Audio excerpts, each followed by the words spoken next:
Something is wrong with your maths. Sorry, what am I missing? You haven't manufactured anything yet. You haven't sold anything yet.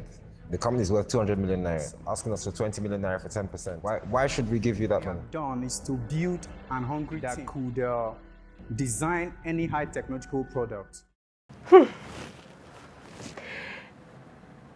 Some entrepreneurs are seriously not just delusional, they are lost, completely lost. So I'm going to be doing something in this video. I am not going to be doing this like the normal videos I've been doing. I'm going to just do justice, because looking at the episodes so far that I watched in this Lion's Den, from episode 1, 2, 3, 4, 5, 6, and 7, this is the 7th episode, I would say I'm about to take a big risk, and I'm going to be doing this is going to be a complete reaction video on everything that went down in the episode 7 in the Lion's Den. Guys, this is super, it's getting to the next level, I can assure you, and the intensity and the value that is in this reality show cannot even be, I can't even explain it enough. I can't even emphasize it enough. Guys, welcome back to my channel. If you're hopping into my channel for the very first time, my name is Juliette and I do reviews on reality shows in Nigeria, and basically we're going to be going out of Nigeria very soon. But right here we're talking about the Lion's Den, a business reality show that helps entrepreneurs who have businesses, who know they have businesses that need investment, to come in and pitch to 5 lions who are multi-millionaires and have, invested in lots of industries. Your ability to pitch to these lions and your ability to convince them guarantees an automatic spot for your company or your business or your idea to get into the investment plan, and of course mentorship of any of this lion, or maybe all of these lions. So in the episode 7 of the Lion's Den, I will not lie, so many things went down. We saw the 2 types of entrepreneurs we have in the world, the one who are passion-filled and the one who are purpose-driven. If you're new to my channel, please, I've done the introduction, right? So I think the next introduction will be to tell you to please subscribe to this channel. Please don't forget to hit on the red subscribe button to be a part of this conversation, and of course don't forget to turn on post notification so that you always get alerts of my video every time I share new content in this channel. With that said, of course, if you like this video, don't forget to give it a big thumbs up as we proceed into the real gist of today. So guys, 4 entrepreneurs always comes into the den for every single episode. This is the very first season in Nigeria, and we've watched 7 episodes so far, guys. So it literally means that we've actually seen at least 28 business owners, entrepreneurs come into the den to pitch to get an investment. And I would say, you know what? I'm just going to make this video very short. I don't want to talk too much. I want us to go straight into the conversation, and so that you guys will catch my drift. And of course, one of the things I'm going to be doing is I can't play the whole video, but I'm going to show you the things that got me really concerned. And this reality show is actually trying to tell us that it's not enough to have a business, it's not enough to have a skill, but it is actually important that you have a story. And if you have a story and you can tell it, the story can buy you an investor, into your business. So let's listen to the story of this young man who owns King's Collection, on how he actually ended up running off with 10 million naira, from one of the lions in the den. Who are you? I grew up in Lagos with my mom. I saw her schooling in Unilag by herself, and she got a job, used that same job to send me to the university. I schooled in the University of Benin. I studied medical biochemistry. While I was in school, I didn't start the apparel brand because I had a idea of going to work for one of the cloth lines that I met the owner before going into school. So straight out of school, I went straight to him, and he gave me a position as an intern in the company, which was where I learned how the apparel industry works. Fantastic. What it takes to produce and market the products. I also took time out from producing to specialize in digital marketing, because I knew that with digital marketing fashion becomes quite easy. Exactly. You see, I can invest in you because of this story? If you ask me, I'd say his story was what sold him, and I really love the fact that Mr. Dan invested in his business, because this guy literally this is the first time we're hearing it. This is the first episode I've ever watched where any of the lions will say, oh, you know what, your story was what made me invest. And basically this is just the story of somebody investing in your business because they like where you're coming from and they believe and understand where you're going to. So literally this dude was actually talking about how he got into school, being raised by a single mother, and how, you know, he ended up learning how he learned the apparel business from, you know, a mentor, and then decided to start making apparels, and then he sells off, at least makes about 75 to 100 every month, and he sells off every single thing. So this dude is asking for 10 million naira in his business for a 20% equity share.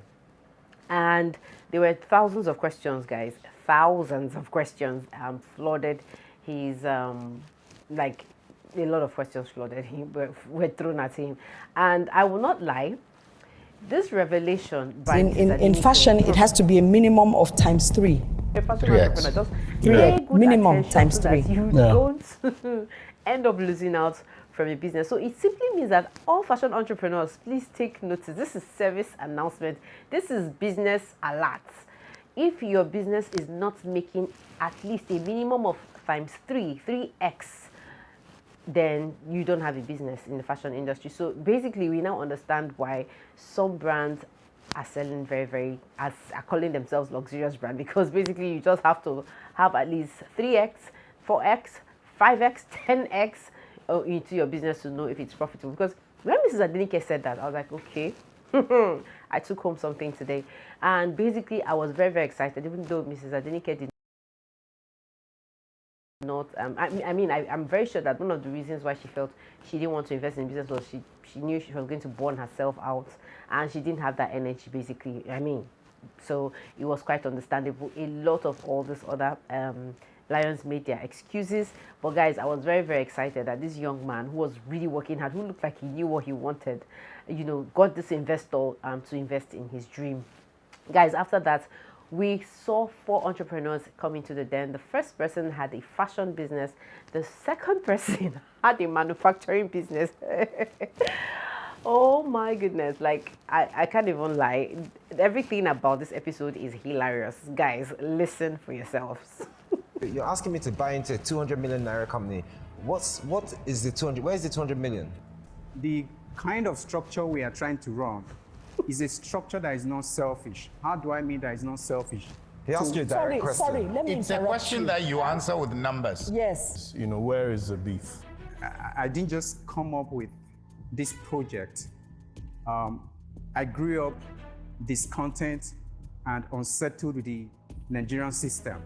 So I have been unsettled as a child, and I've been asking questions. How do I get to be part of the solution we need? But I didn't know enough that it's going to be the key of technology that could aid me out. Like, seriously, guys, I don't know the nerve. like your nerves. People do have nerves. Like, this is the second time we're seeing somebody who is just very delusional, if you ask me. Very delusional. I mean, just like the loan shark guy who invests. What's that his name again? Quick Cash or so? Steph Mick, yes, just like Steph Mick, this guy is just a serious replica of what we call wishy-washy business people. Not even, we can't even call those guys entrepreneurs because they don't want that name entrepreneur. I mean, how can you come and pitch 20 million naira? You don't have a business. You don't have there's no even business idea. Even the business idea is not even complete, you know, because this guy could not answer one simple question. He was busy giving everybody big English, big grammar. At the end of the day, I was like, wow, people have guts. So people really have guts. How can you come into, like, and ask people to give you money for no reason? Like, the nerve. I haven't seen this type before. This is like the very first.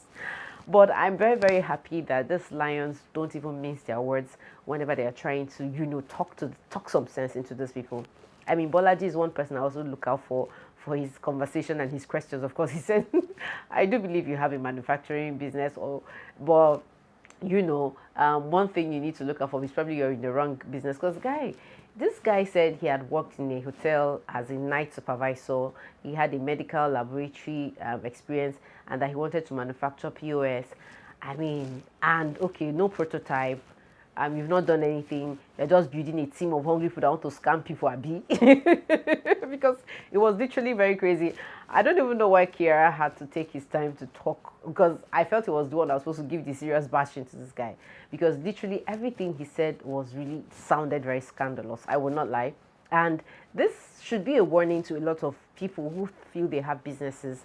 I mean, if you know you don't have a business, don't even come and disgrace yourself. Don't even come out there and just expose the shady stuff you're doing. Like, how can you come into a business to pitch an idea that is not even an idea yet? So it's super crazy, because 1 minute he was talking about manufacturing, the next minute he was talking about repairing, the next minute he was talking about maintenance. I like,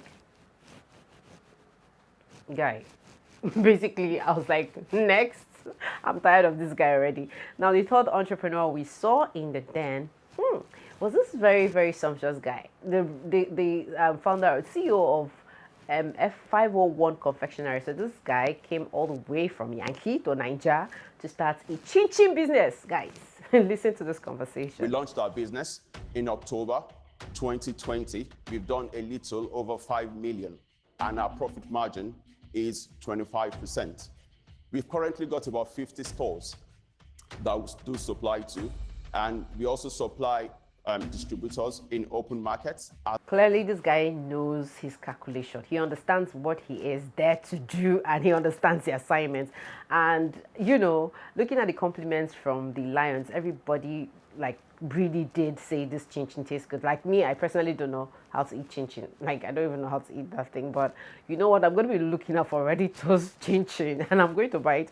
When I buy it, I'm going to come back to this channel and talk more about this dude and how he fascinated the and guys, I will not lie, there's lots of lessons to learn from what this guy, the conversation around his business. I mean, basically, he knew his competition, he knew his market, he knew his profit margin, he knew basically everything. If I were to say something, I would say, guys, this entrepreneur clearly is the entrepreneur that has come into the den with the best pitch, because basically he did justice. He dissected his business in a way that any passerby would even stop to listen and say, you know what, even if I don't have the money, I would be willing to put something. I mean, at the end of the day, we saw 4 lions, 4 good, solid lions. Nobody could criticize. The only person that could criticize this guy's business was Dan. And Dan gave his solid reasons. He was more nutritional facts, like you didn't put your packaging. So it was more a packaging problem. And of course, this is basically why the guy said he wanted money. He needed to upgrade his packaging and everything. So literally, if you look at it, this is the first time we're seeing somebody come into the den with only like 2 problems. Like packaging problem is just the only problem. And instantly, you know, he was looking for 20 million for a 20% equity share, and I can't help but say, yes, well done, guy. I mean, I love the fact that these guys are also considering these investors would want a big, you know, ROI, because everybody wants good return on investment. Nobody wants a low return on investment. And, you know, at the end of the day, Kiara was like, I'll make you an offer, and I'm going to give you half of the money. I want another lion to join. And okay, 20 million, 20%, 20%. So they're giving him 20 million. And before you know it, guys, it was as if, hey, Bolaji jumped in. Bolaji was like, can I keep this one? You know, and before you know it, Mrs. I didn't care. I was looking for her to say something. Well, you know, she was like, I mean, so it tells that once your business has structure, forget it. Forget it. You're getting money. You know, at the end of the day, a whole Mr. Paul, that me I was looking for, that guy that can criticize business for Africa. He did not say anything. He didn't see any negative thing about this business. He was like, you know what, I'm ready to join. And at the end of the day, 4 lions got into this 501 confectionary and decided that we're going to be willing to invest 20 million naira and get 40%, which is 10%. Now, I also like the savviness of this entrepreneur, because he was like, at the end of the day, he was excited that, of course, 4 entrepreneurs got in. And, you know, the next thing was like, can I negotiate for negotiations? So it pays to be very natural. And at the end of the negotiation, it was like, okay, can you guys bring down the stuff after 3 years? I pay you back your money. Can you take 2.5? And then Lions were like, no, we want 5%. We still want more money from your business. And guys, this is super amazing. It's super amazing. I would say I'm going to be coming back for this Reditos guy because there's so much content in that, everything that happened in that particular, pitch. The final entrepreneurs we saw in the den, guys, were these two architects who were completely lost, I guess, because these guys were almost like they didn't understand their business. They just had an idea. They jumped on the idea, probably created a website. And looking at it, I'm like, are you sure these guys want to create an app? Maybe it's just a website. Maybe it's just a web app and not the mobile app you're used to. And basically, I was like, why would somebody not? Anyway, at the end of the day, these guys are asking for 5 million naira, right? For 25%, I think 25 or so percent equity share. And first of all, the Lions complained the money was too small. Building material, they had not really explained the niche. They didn't niche down. Like the major problem in the fourth entrepreneur was they did not niche down. They wanted to do everything, go to shop. Like that was, I mean, the red flag was when I heard shop to shop. I was like, There'll be officials going from shop that means you to want shop, to be around checking architect. the Like authenticity maybe if of they this had done product. that, you hire them to go and buy your stuff. Maybe that would make sense. But if it's an app that's supposed to link builders to materials, I felt like Mr. Paul nailed it in his analysis. And basically, I think this is why every entrepreneur should understand how the Pareto principle works. I really love Paul's analysis. Like, I love the way he dissects these entrepreneurs. Like, he breaks them down very well. I mean, I remember when he was talking to the manufacturing guy, the POS guy. He said, I don't understand, make me understand. Like, that was very, very funny. And guys, looking at how Paul was actually dissecting the whole thing, like you're doing packaging, buying, storing, logistics, like everything about the business, explaining to this architect that this route you're taking is not the way to go if you want to be profitable. And, I love the fact that he talked about the 80-20% Pareto principle. Guys, if you've not heard about the Pareto principle, is the 80-20% rule of success or rule of work successful working standard. Like basically, if you want to become successful, you need to put in 20%, and 20% of any of your efforts should bring back 80% reward. That the people who become very successful in life are people who do the 20% and expect 80%, not the 80 people who work and get 20%. So basically, looking at those architects, like being an architect and of course coming up with an idea to solve an architectural problem with tech. I was really expecting them to fly. Like I was expecting them to even, like 5 million in the first place was too small.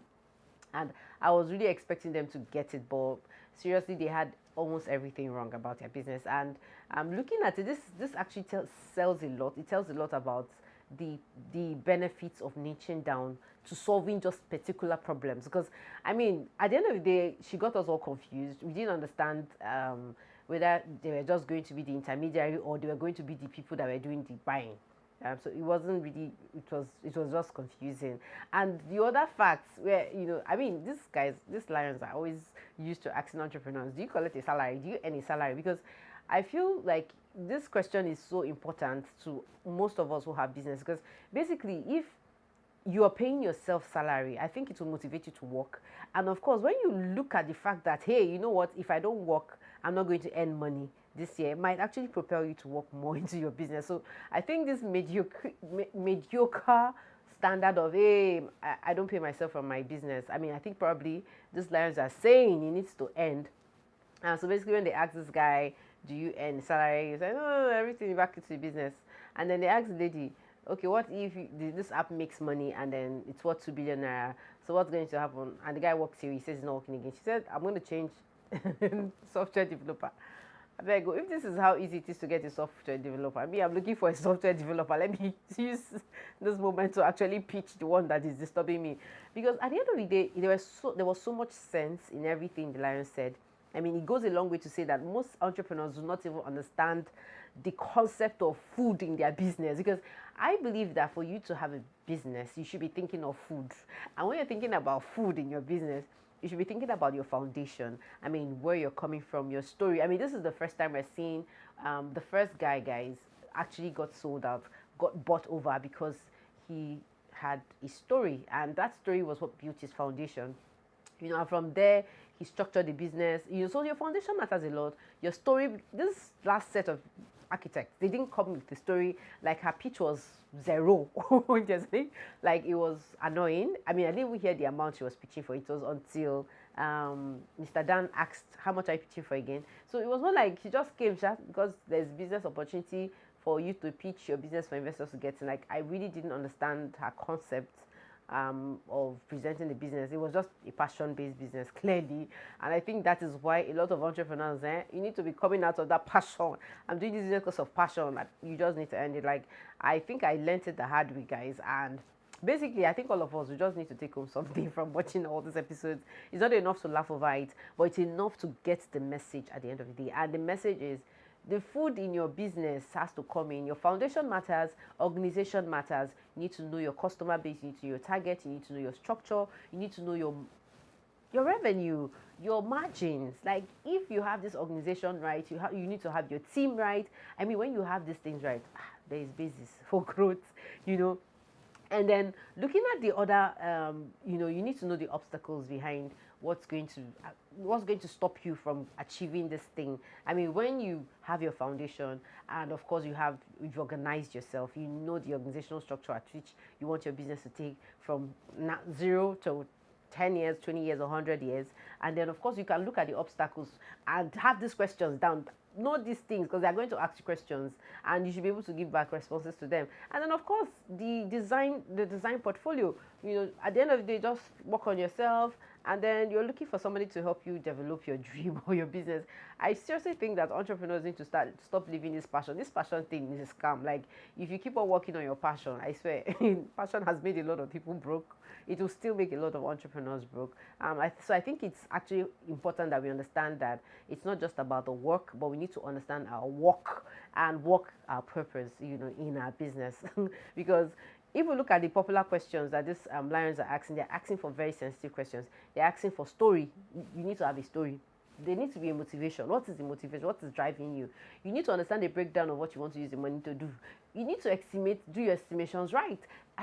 It's true that these lions can throw anybody off balance. But I think it's episode 4, episode 7 rather. The lessons are so loud, because we saw 2 entrepreneurs fall flats, and we saw 2 entrepreneurs rise. And the first entrepreneur got a deal, the King clothing line. He got a deal. The Chin Chin guy, hey, that Chin Chin guy is my guy. I swear now. I'm definitely going to look for him on social media and probably order for his Chin Chin. I mean, that guy is selling off. I mean, having a business that does return of 250 monthly, selling off 1 million every month, that's good. That's big business. So it really doesn't matter what kind of business you're doing. Even selling sand is a good business, as long as you can package it well and you know what you're doing. So it's not about having big ideas. It's about understanding how to run with the small idea that you have. Guys, that's basically everything that happened in the episode 7 of The Lion's Den. Please, you need to check out my next video, because I'm definitely going to be talking about how you can apply to be in the season 2 of The Lion's Den, because currently there is opportunity for entrepreneurs, business owners, people who have great ideas to come and pitch for the season 2. I know this might air by next year, but guys, applications for all that have already started, and I'll be talking elaborately about that in my next video. You probably want to check out that. For now, thank you so much for your watch time. I hope you had and found value in this video. Don't forget to subscribe. Don't forget to like this video. Don't forget to check my playlist and check my other videos. For now, bye-bye, and I'm going to see you all in another episode of Personality Highlights.